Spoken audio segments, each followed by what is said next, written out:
O explorador mais famoso da história nunca planejou ser um explorador. Garoto de 17 anos, ele foi levado à maior viagem de negócios da família e passou 20 anos em lugares que europeus consideravam contos de fadas. Ele foi andando até a China quando a maioria das pessoas nunca saía de casa. Tornou-se o estrangeiro favorito do neto de Gengis Khan e voltou para Veneza. Tão rico e mudado que nem a família acreditou que era ele. Esta é a história de Marco Polo, o jovem que foi à China e mudou a história sem querer.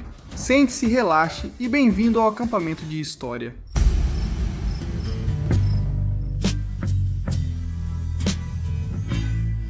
Olá pessoal, bem-vindos ao acampamento de história. Sou Mark Gagnon e agradeço por estarem aqui na minha tenda. Toda semana exploramos histórias fascinantes e polêmicas de toda a história. Para sempre.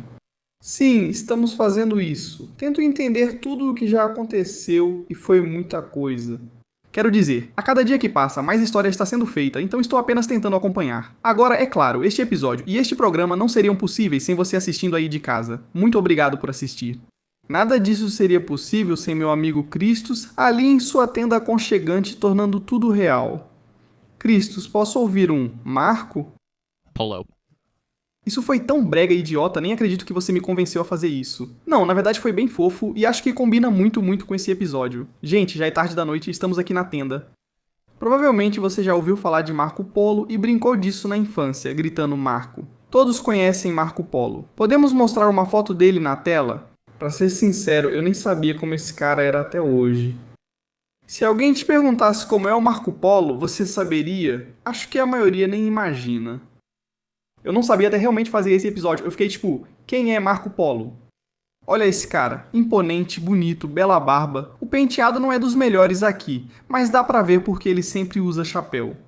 Marco Polo é um cara fascinante. Para entender Marco Polo e como ele acabou mudando o mundo, espalhando macarrão por todo lado, você tem que começar pelo pai dele, certo? Agora Marco nasceu em 1254 em Veneza, Itália, filho de uma mulher chamada Nicole e Defusa e de Nicolò Polo. Agora com 6 anos de idade, o pai dele, Nicolò, e o tio, Mafel, eram pequenos comerciantes venezianos. Eles vendiam um pouco de tudo, davam um jeito à moda italiana, certo? E decidiram tentar a sorte negociando pela Rota da Seda. Agora, a Rota da Seda estava bombando. Esse era um novo jeito de ganhar dinheiro negociando com o Oriente, era algo grande. Mas logo de cara, toda a jornada deles é interrompida. Então eles começam em Constantinopla. Eles acabam envolvidos numa pequena guerra civil. Eles precisaram fugir para o norte e acabaram indo mais fundo na Ásia Central do que qualquer europeu antes, já que quase ninguém seguia por esse caminho. Eles não estavam exatamente explorando, eles estavam literalmente fugindo, sabe, de uma calamidade humana. Por volta de 1266, eles encontram oficiais mongóis surpresos por estarem vivos, esses jovens italianos, venezianos. Eles conseguem e ficam chocados, isso é louco. Surpresos ao encontrar um europeu na Ásia Central, os mongóis escoltam eles até a corte de Kublai Khan na China. Agora, se você não sabe quem é Kublai Khan, ele é neto de Gengis Khan. Sim, aquele Gengis Khan, conhecido como Djingis Khan em alguns lugares, Djingis Khan. Acho que sou parente de Gengis Khan, como você. Assim como a maioria das pessoas que está assistindo, centenas de milhares de pessoas são parentes desse cara. Não gostei da insinuação. Não, isso é verdade. Você é asiático, mas também o fato de que esse cara é literalmente o neto de verdade. Kublai Khan, por motivos desconhecidos, decide que gosta dele. Eles se encontram nas cortes e ele conhece esses estudantes italianos estilosos. E ele pensa, sabe de uma coisa? Eu gosto disso, e passa a andar com eles. Ele se interessa pelo cristianismo e Europa, então lhes dá uma missão. Ele diz, voltem para o seu Papa, peçam para ele enviar 100 estudiosos cristãos educados e óleo sagrado de Jerusalém, e depois voltem e me contem tudo sobre isso. Em 1269, após 9 anos fora, Nicolò e Mafel retornam a Veneza muito ricos. Os mongóis geriam a Rota da Seda e Kublai Khan dominava o comércio asiático. Ao enviar os irmãos ao ocidente, fez deles enviados oficiais. Isso garantia passagem segura, escoltas e principalmente presentes que demonstravam status e autoridade em qualquer lugar. As pessoas acham, esses caras são do Khan, melhor não mexer. Esses presentes não são só lembranças, mas ouro, prata, joias, bitcoin e outras coisas. Esses irmãos puderam trocar livremente na Rota da Seda. Quando chegaram a Veneza em 1269, não eram só viajantes, mas homens com presentes do imperador mongol. Eles eram fluentes em várias línguas e tinham um conhecimento raro do mundo exterior, o que os tornava ricos e interessantes segundo os padrões europeus. Então, quando seu pai retorna, Marco agora tem 50 anos de idade. A mãe de Marco morreu logo após Nicolau partir e ele foi criado por parentes que achavam que seu pai estava morto na Ásia. De repente, esse estranho surge dizendo ser seu pai, fala vários idiomas e diz: "Filho, faz 9 anos, arrume as malas, vamos para a China agora." A história de Marco Polo começa assim. Após uma década na Ásia, seu pai decide levar o filho adolescente para uma nova viagem, sem um grande plano de exploração. Em 1271, Marco, seu pai e tio Mafeu saíram de Veneza com cartas do Papa. 2 frades dominicanos seriam os primeiros desses 100 estudiosos a visitar Kublai Khan. Agora os frades retornam de imediato. Eles percebem que terão que voltar passando por zonas de guerra, desertos e anos de viagem sem garantias. Eles dizem: "Estamos bem, mas os polos continuam." E o que tentam é insano para os padrões medievais. Eles literalmente vão caminhar de Veneza até Pequim.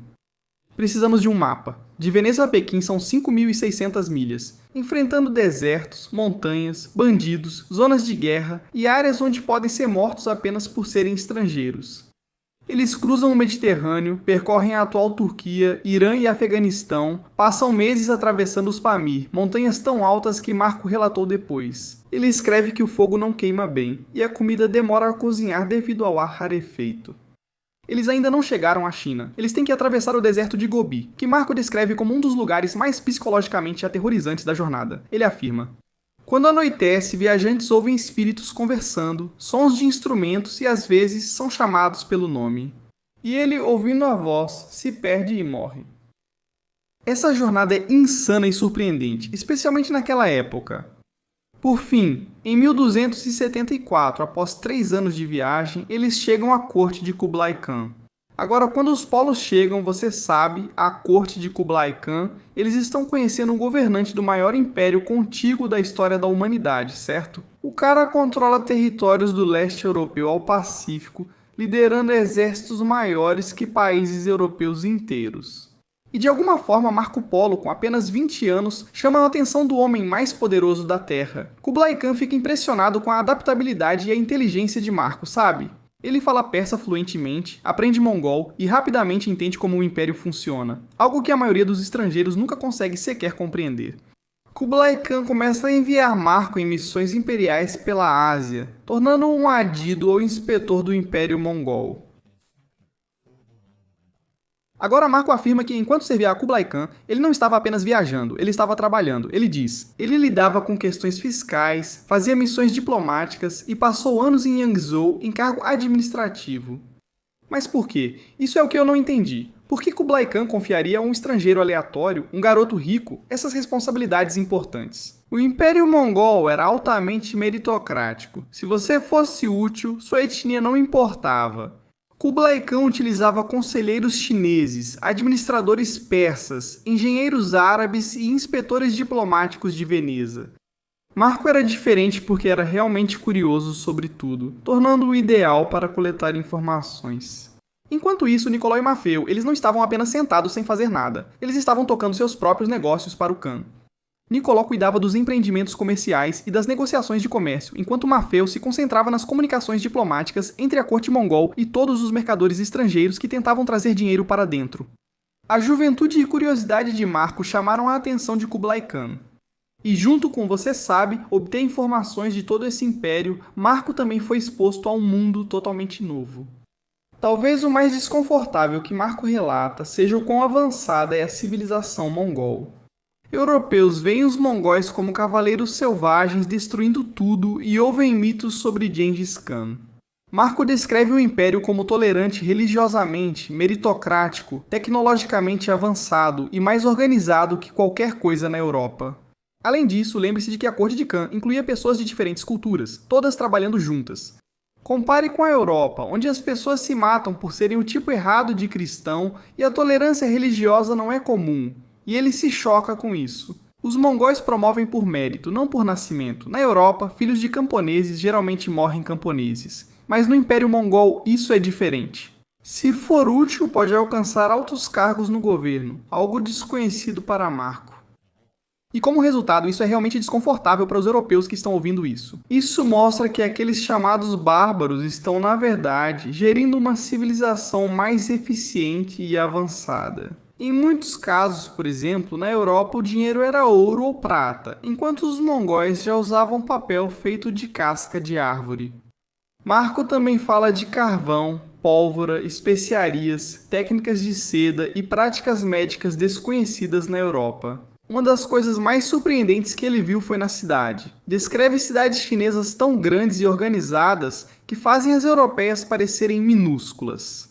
Na época, Londres tinha menos de 100 mil habitantes e Paris algumas centenas de milhares. Marco descrevia cidades enormes para a época medieval, com até sistema postal em todo o Império Mongol. As mensagens eram enviadas por milhares de quilômetros em semanas através dessas redes de estações e cavalos. Enquanto na Europa, a comunicação ainda acontecia na velocidade de quem estivesse disposto a caminhar ou cavalgar do ponto A ao ponto B, não havia nenhum tipo de correio centralizado. As novas descobertas nos conduzem ao próximo capítulo da vida de Marco, origem da palavra assassino. Enquanto os polos viajam pela Pérsia em 1270, passam por uma região onde falam de uma seita islâmica secreta, conhecida no ocidente como Hash-Hashin. Se você já jogou Assassin's Creed, conhece esses caras. Marco, porém, nunca disse tê-los conhecido pessoalmente. A fortaleza de Alamut já tinha sido destruída pelos mongóis, mas as histórias continuavam circulando e Marco as registrou como ouviu. De acordo com esses relatos, os Hashashin eram liderados por uma figura chamada Hassan I Sabah, também conhecido como o Velho da Montanha. Ele supostamente recrutava jovens e os submetia a um ritual para convencê-los de que viram o paraíso. Diziam que os recrutas eram drogados e levados a um jardim secreto luxuoso, com água corrente, música, comida e belas mulheres. Ao acordar, achavam ter vivido a vida após a morte por um instante, mas eram drogados de novo, e retornavam ao mundo real, onde lhes diziam que o paraíso que tinham visto era real, e que poderiam voltar para lá para sempre, mas somente se obedecessem às ordens da seita.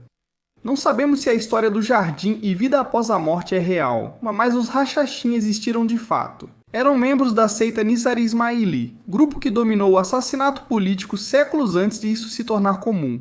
Seus ataques eram públicos e não fugiam, pois esperavam a morte, às vezes nem precisavam atacar. Há rumores de governantes que supostamente acordavam e encontravam adagas deixadas em seus travesseiros apenas como aviso. Para os europeus que liam o relato de Marco Polo, isso era chocante. Mesmo após o desaparecimento dos Hashashin, a lenda deles permaneceu viva nos escritos de Marco durante sua passagem pela Pérsia. Após 17 anos na Ásia, os polos decidiram voltar a Veneza. Mas Kublai Khan, dependente deles, não queria deixá-los partir neste momento. Kokhatin, uma princesa mongol, precisava ser levada à Pérsia para se casar com outro Khan. A rota estava bloqueada por guerras, e a corte mongol não confiava em suas capacidades navais para a missão tão importante. Os polos já haviam mostrado habilidade e conheciam as rotas marítimas por serem venezianos, então Kublai Khan faz uma proposta. Escoltem a princesa até a Pérsia por mar, e então vocês poderão continuar para casa, em Veneza. Os polos aceitam o acordo e continuam a viagem, mas enfrentam novos problemas desde o início. A expedição era grande. Ela parte com 600 pessoas, incluindo a princesa, corte real, oficiais mongóis e uma frota. 18 sobrevivem à viagem. Ficam 2 anos no mar, enfrentando tempestades, doenças, fome e mortes. Navios se perdem e a expedição quase fracassa várias vezes. Mas felizmente, de alguma forma a princesa sobrevive, e a missão é tecnicamente bem sucedida, apesar de perder, você sabe, mais de 500 tripulantes, cortesãs reais e afins. No fim, a princesa sobrevive. Então, quando eles finalmente chegam à Pérsia, a coisa mais inesperada acontece. Eles descobrem que o Khan com quem a princesa deveria se casar morreu enquanto eles estavam no mar. Agora, apesar disso, não há como voltar atrás. A jornada já custou centenas de vidas e a aliança ainda precisa acontecer. Então o casamento é redirecionado e a princesa se casa com o filho do Khan falecido. Marco não relata casamento ou cerimônia, apenas age como se a missão tivesse acabado e todos podem voltar para casa. Agora eles podem. Em 1295, após 24 anos, os polos retornam a Veneza. Mas há um problema. Ninguém os reconhece e é aqui que a lenda começa. Segundo relatos, Marco organiza um jantar para parentes céticos e aparece usando as mesmas roupas de viagem gastas de anos. No meio da refeição, ele pega uma faca, corta a costura da roupa e joias caem na mesa. Estamos falando de rubis, safiras e diamantes costurados nas roupas para mantê-los seguros. Agora, se essa cena aconteceu exatamente assim ou não, a ideia é verdadeira. Os polos voltaram extraordinariamente ricos. Com a identidade aceita, Marco começa a relatar às pessoas as loucuras que viu: dinheiro de papel, cidades e pólvora. Ele até fala para eles sobre Kublai Khan e seu governo no enorme império. No entanto, a maioria dos venezianos acha que ele está mentindo ou que enlouqueceu. Veneza então lhe dá o apelido de Marco Miglione, ou Marco, o milionário, que soa como elogio, mas é na verdade um insulto. Eles estavam zombando dessas histórias malucas e dessas afirmações exageradas, dizendo que ele só estava aumentando essa história para parecer mais interessante do que realmente era. Os polos retornam à vida em Veneza, e após 3 anos ocorre a inesperada Batalha de Corzola. Veneza entra em guerra com Gênova, e Marco Polo comanda um navio na batalha naval. Em algum momento durante a batalha, o navio de Marco é abordado e muitos de seus tripulantes são mortos, mas o próprio Marco é capturado, simplesmente porque ele é o capitão e pode ser usado como resgate. Esse único acontecimento é literalmente o motivo pelo qual conhecemos Marco Polo hoje. Após ser capturado, Marco é colocado numa cela com Rustichello de Pisa, escritor de romances. Rustichello ouve Marco contar histórias de viagens e percebe que essas aventuras são ainda mais incríveis do que ele imaginava. Ele convence Marco a contar sua história de vida. Na prisão em Gênova, Marco Polo conta 24 anos de memórias, enquanto Rustichello registra tudo em francês. O resultado se torna As Viagens de Marco Polo, um dos livros mais copiados, traduzidos e influentes do período medieval.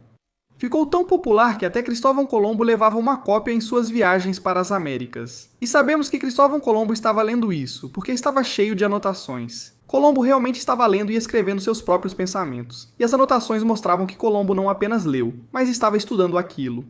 Sua influência fez com que cartógrafos europeus usassem as descrições de Marco para mapear regiões desconhecidas e comerciantes seguissem suas rotas em expedições comerciais. Se Marco não fosse capturado naquela batalha naval, ou tivesse outro colega de cela, talvez este livro não existisse. Por séculos, historiadores e leitores acusaram Marco Polo de mentir ou exagerar em suas aventuras. As críticas principais são por não citar temas esperados pelos europeus, como a Grande Muralha da China, enfaixamento dos pés, chá ou hashes. Mas historiadores modernos apontam que essas coisas não provam necessariamente que ele está mentindo. Elas mostram que os europeus desconheciam a China no século XIII, quando Marco viajou por lá. A Grande Muralha não era a estrutura de pedra maciça que as pessoas imaginam hoje. Dinastias anteriores haviam construído muralhas feitas de madeira e terra. A muralha atual foi construída pela dinastia Ming nos séculos XV e XV-1. 200 anos após Marco, uma curiosidade: a dinastia Ming construiu a Grande Muralha. Eles misturaram mingau de arroz grudento com argamassa de cal, pois o amido do arroz funcionava como cimento. Em parte, a Grande Muralha da China é feita de arroz. Outras coisas como enfaixamento dos pés, beber chá e hashes, elas também ainda não eram amplamente difundidas e estavam limitadas a classes sociais e regiões específicas com as quais Marco simplesmente não teve muito contato. As descrições de Marco sobre papel moeda, carvão e correios são tão precisas que ele deve tê-las visto. Marco vive mais 25 anos em Veneza, atuando como mercador enquanto lidam com a descrença sobre suas histórias. No leito de morte, em 1324, amigos e familiares só pedem que ele conte suas histórias ou admita que as inventou. Mas sua resposta é lendária: não contei nem metade do que vi. Pense, após anos sendo chamado de mentiroso, sua última declaração não pede desculpas, não tenta se justificar nem confirma a mentira. Ele disse que o que viu era ainda mais insano que o descrito no livro. Nos séculos seguintes, com a expansão das explorações europeias e mais viajantes indo à Ásia, as descrições de Marco foram confirmadas várias vezes. As cidades, rotas comerciais e estruturas políticas que ele descreveu eram reais. Marco e seu livro realizaram o que nenhum texto europeu havia feito antes. Ele descreveu um mundo maior, mais complexo e, em muitos aspectos, mais avançado do que o conhecido pelos europeus. Antes de Marco, mapas europeus exibiam Europa, norte da África e algumas áreas vagas com dragões desenhados. Mas depois de Marco, os europeus passaram a ter descrições detalhadas da Índia, da China, do Sudeste Asiático e de ilhas no Pacífico. As descrições dele inspiraram gerações de exploradores e comerciantes. Mencionamos Colombo como uma cópia do livro de Marco, mas é importante lembrar que ele também buscava os lugares descritos por Marco. Quando ele descobriu as Américas por acaso. Mais importante, o livro de Marco desafiou as ideias europeias sobre civilização, certo? Ele descreveu essas sociedades como mais tolerantes, avançadas e eficientes que muitos reinos europeus. Isso realmente plantou a ideia de que talvez a Europa não fosse o centro do mundo da maneira que os parisienses ou londrinos pensavam. Talvez os europeus realmente pudessem aprender com outras culturas. Quero dizer, essa mudança de perspectiva. Digo, passar de pensar que sua civilização é a única que importa para perceber que você na verdade faz parte desse ecossistema global e que as pessoas de lá estão realmente fazendo coisas incríveis. É uma das bases da era moderna, e Marco Polo inaugurou isso. Polo não queria ser explorador no início, certo? Era só um garoto levado pelo pai para essa viagem de negócios. Ao descrever com precisão o que viu, ele ofereceu aos europeus o primeiro retrato realista do mundo além do deles.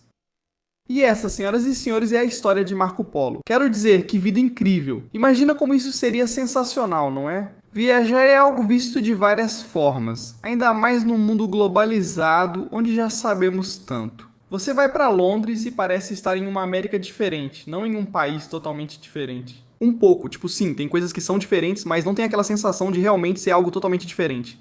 Ir para Paris no início de 1900 já devia ser uma experiência incrível. E para ele ir para a China no, século 13º, tipo, isso deve ter sido uma loucura. Você nem tem referência de nada, né? Eu penso nisso, ele aprendeu várias línguas, teve que fazer isso. Ele ficou lá anos, era sua única comunicação. Não consigo imaginar, ele era o único que você conheceria que viajou até lá. É como se ele fosse um astronauta ou algo assim, mas em vez de ir pra Lua, ele realmente foi pra outro país com pessoas, conversou com elas e ficou tipo, eles estão fazendo umas coisas malucas lá. Existe um mito de que Marco Polo trouxe o macarrão para a Itália. Você já ouviu isso? Isso não é verdade. Essa campanha dos anos 1920 tentou parecer histórica, mas já existia macarrão antes do Marco Polo. Bem interessante. Eles acham que ele introduziu um monte de coisas, mas na verdade o que ele trouxe foi, eles pensam, ele trouxe pólvora, tal, mas ele nem chegou a importar isso de verdade. O que ele realmente introduziu foi essa ideia de dinheiro de papel, sistema postal, megacidades. E principalmente perspectiva. Para os europeus pensarem, uau, esse mundo aqui fora é enorme. E se isso é só ali? Quero dizer, o que mais está acontecendo? Sabe o que quero dizer? Eles não faziam ideia dos incas, dos astecas ou de qualquer coisa que estava rolando. Quero dizer, isso é simplesmente louco, né? Qual foi a sua impressão sobre isso? Me decepciona que não haja ligação direta entre Marco Polo, pessoa e o jogo. Qual que é essa ligação? Aparentemente não há. Não existe uma conexão direta com isso. O jogo em si é uma variação do Cabra Cega, um jogo terrestre do século XVI. E então eles simplesmente aplicaram isso ao Marco Polo, tipo, pra piscinas e água. Quero dizer, isso deve estar conectado a ele. Tipo, o jogo todo é assim. Ei, feche os olhos, ande pela água e tente encontrar alguém.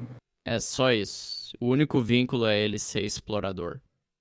Aceito isso. Que outro vínculo seria? Ele inventou o jogo na China. Ele jogou com Kublai Khan sem saber que eram ligados. Mano, ele tem ligação. Esse é meu vovô de quem você está falando, beleza?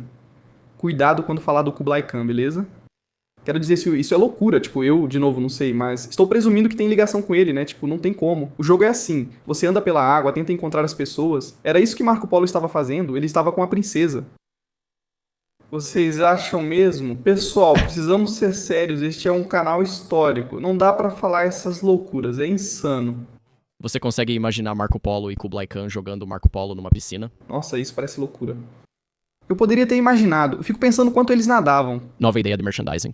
Ótima ideia, com certeza, deveríamos patentear nossa própria versão de Marco Polo. Como seria a nossa própria versão? Não sei, vamos encontrar Marco Gagnon. Não soa tão bem. Vamos dar um jeito, mas que vida incrível. Sempre penso nisso. Quem na história teve as vidas mais loucas? Wernher von Braun estava entre eles. Sim. Estava relaxando com Reed, e no dia seguinte com John Fitzgerald Kennedy, uma loucura. Quem mais faz isso? Haile Selassie se torna, você sabe, o rei. E depois é o rei ausente, ou algo assim. Ele vai, retorna e é adorado como Deus. Isso é bem legal. Mark Gagnon. Talvez eu esteja entre os melhores, sabe? 20 bilhões. Morando em uma igreja. Isso é alguma coisa. comedian. Isso é algo, mas perto do Marco Polo não chega. É pura loucura.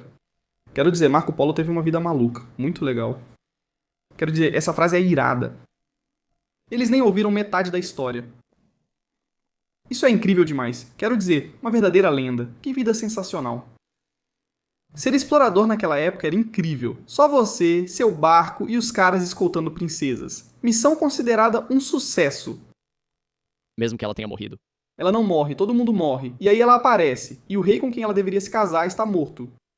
Isso é louco. Esses casamentos de aliança entre reinos funcionavam assim. Você precisava casar com alguém. Fico pensando se ela pôde escolher ou se só mandaram ela ficar com esse cara. Será que foi tipo uma bachelorette com vários pretendentes pra escolher? Esse tem um maxilar bonito. Eu faria isso. Acho que ela não teve escolha. Provavelmente não, mas eu queria que fosse assim no fundo do meu coração. Mas é uma história maluca. Quero dizer, o que vocês acharam? Me contem, teve algo que vocês aprenderam nesse episódio? Algo que não sabiam antes? Ou tem algo que eu falei errado? Talvez você estude ou tenha lido sobre Marco Polo, diferente de mim, que ainda não li, mas quero muito, especialmente agora. Acho que isso mudaria minha cabeça. Claro que houve certo exagero, tipo, eu não sei ao certo, mas que cara inventa uma história dessas? Tipo, eu saio 2 noites com meus amigos e já volto com histórias exageradas. Sabe como é? Quero dizer, ele com certeza deu uma exagerada. Penso em quanto do que ele não contou era sobre famílias ilegais. Ele devia ter algumas por lá. É. Com certeza, né? Preciso ver se há mongóis com aparência italiana. Eles falam, sou descendente de Genghis Khan. E penso, acho que você é descendente de Marco Polo. Na verdade. Não conta se vocês tiverem um código de endereçamento postal diferente. Essa é a sua regra, não a minha. Vou lembrar disso, Cristos, agora que sei que você é infiel. Enfim, pessoal, mais um episódio do History Camp. Obrigado por assistirem e fazerem o programa possível. Fico feliz que sejam campistas na minha barraca e sempre serão bem-vindos. Também fazemos acampamentos religiosos, como o Gaion para quem gosta de temas religiosos. Canal onde entrevisto pessoas interessantes e exploro assuntos variados. Se você gosta só disso, tudo bem. Acampamento de História, inscreva-se. Obrigado e até a próxima para falarmos do passado. Paz.